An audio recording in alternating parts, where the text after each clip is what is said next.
Zdeno Chara is headed to Prague, Patrice Bergeron to Lugano, and the NHL is headed to we don't know where the NHL is headed to. I'm Kevin Dupont for Globe 10.0 with Scott Thurston.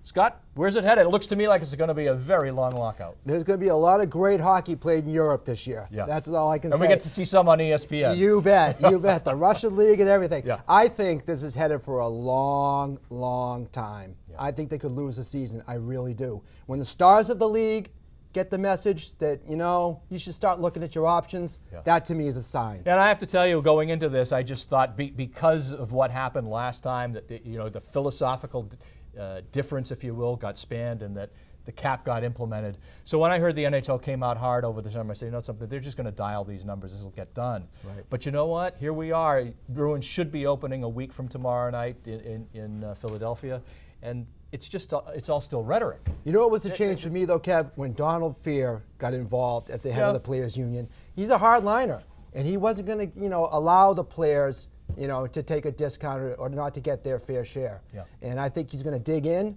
and I think it's going to be a long time. And to that point, I'm Fehr, and everybody, it's the whole thing of fear and loathing of the guy. But you know what? He didn't come in here and say, we're not going to have the cap. He came in here, I think, with a very reasonable approach.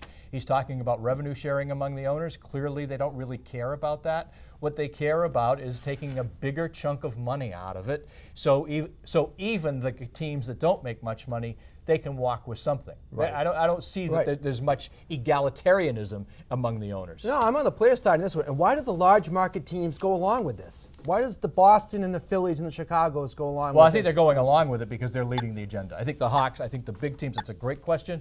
I think the big teams are leading the show here, leading Bettman, and that is probably the lead issue in my mind. Bettman's got to lead, not be led by owners. It's going to be a long winter. Button up, everybody.